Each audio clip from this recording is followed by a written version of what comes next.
네, 설 연휴가 끝났습니다. 다시 한번 새로운 한 해 우리 대한민국 국민 모두 건강과 행복이 늘 함께하길 기원드리겠습니다. 국민 여러분 모두 새로운 일상을 힘차게 시작해 주시기 바랍니다. 이번 설 민심은 분명한 것 같습니다. 민생, 경제, 안보, 도덕성 모두 무능하고 무책임한 윤석열 정권의 오만과 독선을 심판하고 대한민국을 다시 바로 세워야 한다는 것입니다. 2달도 남지 않은 총선에서 민주당이 제대로 된 정책, 유능한 정치로 정부 여당에 실망한 국민들께 희망을 드리도록 하겠습니다. 특히 신년 대담과 관련된 얘기가 많았습니다. 사과도 반성도 제대로 된 질문도 없는 대통령 홍보쇼에 대한 국민 공분이 가라앉지 않고 있습니다. 특히 KBS가 대통령 홍보쇼를 만드는 정권 오용 방송으로 전락한 것에 국민이 분노하고 있습니다. 이는 과거 KBS가 전두환 씨의 생일 잔치나 자녀 결혼식 영상을 만들어 바쳤던 시절로 되돌아간 것 아니냐, 이런 얘기까지 나오고 있습니다.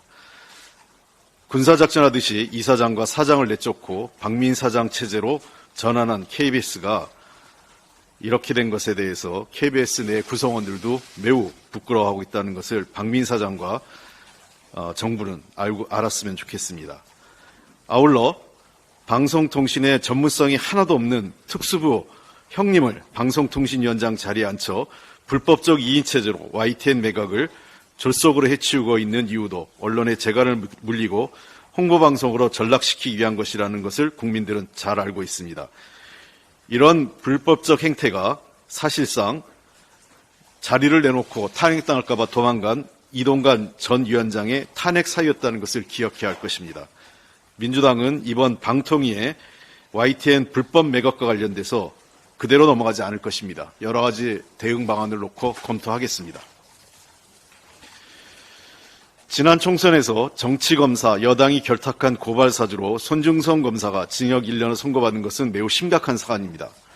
한 줌도 안 되는 정치검사들이 수사권, 인사권, 특활비를 악용해 사법 시스템을 우롱하며 정치 개입, 선거 조작을 시도한 국기문란 사건입니다.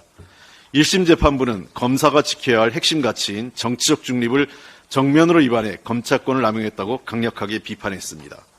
이번 판결을 계기로 정치검사들과 여당의 유착관계, 윗선으로 지목받고 있는 윤석열 대통령, 한동훈 비대위원장에 대한 철저한 재수사가 필요합니다. 손준성 검사에게 고발장을 전달받은 것으로 드러난 김웅 의원은 직접 받지 않았을 가능성도 있다는 검찰의 제19 감싸기로 무혐의 처분을 받은 바 있습니다. 그러나 이번 판결에서 법원은 김웅 의원이 직접 받았다고 판단했습니다. 사실상 검찰의 부실 수사와 제19 감싸기가 법원 판결에서 드러난 것입니다. 또한 다른 관련자인 정점식 법사위 간사에 대해서도 철저한 수사가 필요합니다. 당시 정 의원은 자신의 방 보좌관이 보고를 받아서 당무감사실에 넘겼는데 누구한테 받았는지 모른다고 했다고 하면서 보좌관한테 책임 떠넘기기, 그리고 꼬리 자르기를 했습니다. 이에 대해서도 사실관계 파악이 필요합니다. 특히 당시 고발장에 피해자로 등장하는 윤석열 대통령과 한동훈 비대위원장의 윗선 여부를 밝히는 것이 핵심입니다. 당시 검찰총장이었던 윤석열 대통령의 수족과 같았던 손준성 검사는 단독 범행할 아무런 이유가 없습니다. 진정한 범죄는 그 행위로 이익을 본 사람이 범인입니다.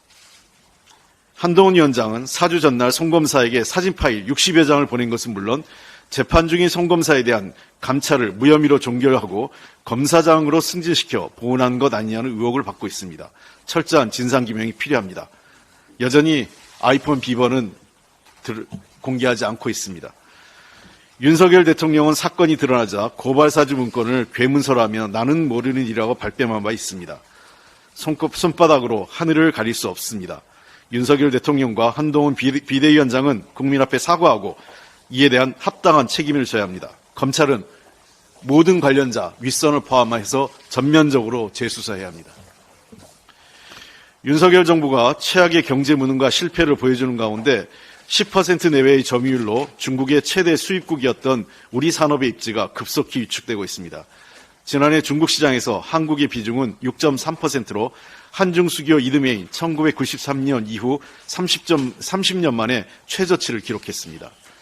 한국은 2022년 중국의 상위 수입국 순위에서 대만에 이어 2위였지만 2023년에는 대만, 미국에 이어 3위로 하락했고 대중 수출 감소율도 미국 등 다른 국가들에 비해 월등히 높았습니다. 지난 5년 사이 국내 10대 기업의 해외 매출액 규모가 줄어든 나라는 중국이 유일하며 매출 비중은 반토막이 난 것입니다.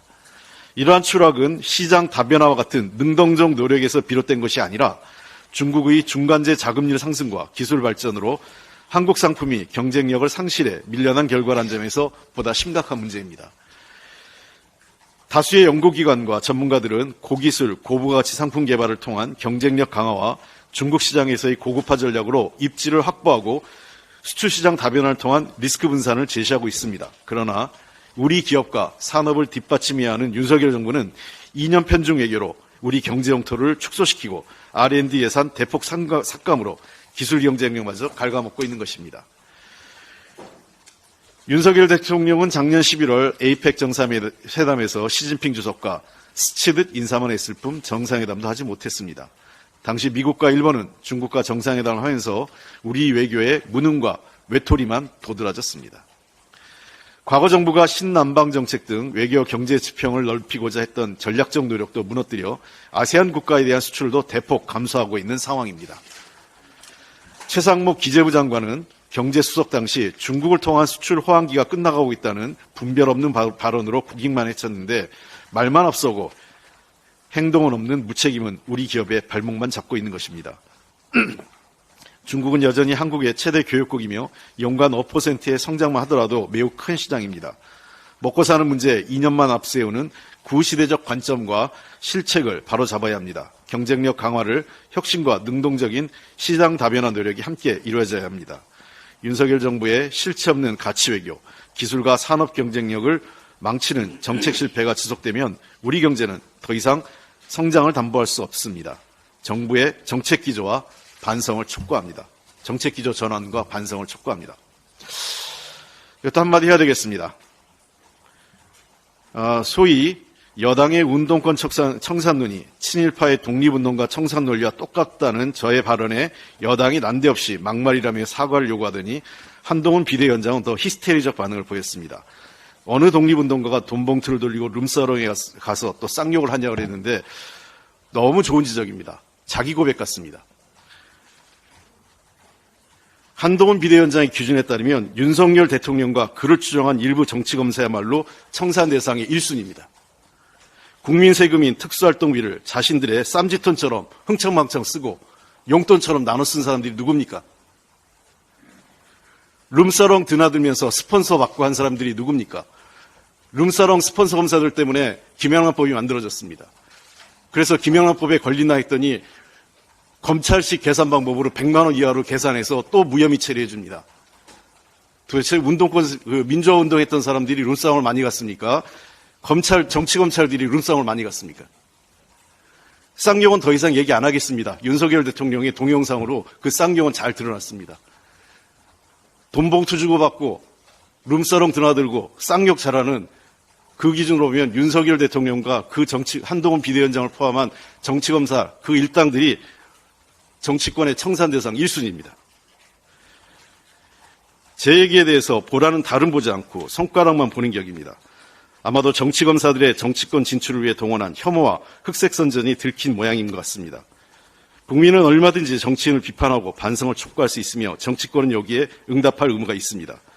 그러나 권력에 빌붙어서 인권과 정의는 버리고 민주화 운동가들을 고문, 구속, 탄압, 처벌하는 데 협력해온 정치검사들이 자신들의 권력욕을 위해 민주화 운동을 욕보이는 것은 좌시하지 않겠습니다. 한동훈 비대위원장과 여당의 사과를 요구합니다. 민주화 운동 세력에 대한 폄훼 더 이상 방치하지 않겠습니다. 잘못한 정치인에 대해서는 그 사람에 대한 평가로 해서 그만두라고 하면 됩니다. 일부 정치인들의 과거 민주화 운동을 했던 일부 정치인들의 잘못을 갖고 전체 민주화 운동을 폄하하거나 그 세력 전체를 청산 대상으로 삼는 것이야말로 언어 도단입니다. 그러한 짓을 하지 마십시오. 이상입니다.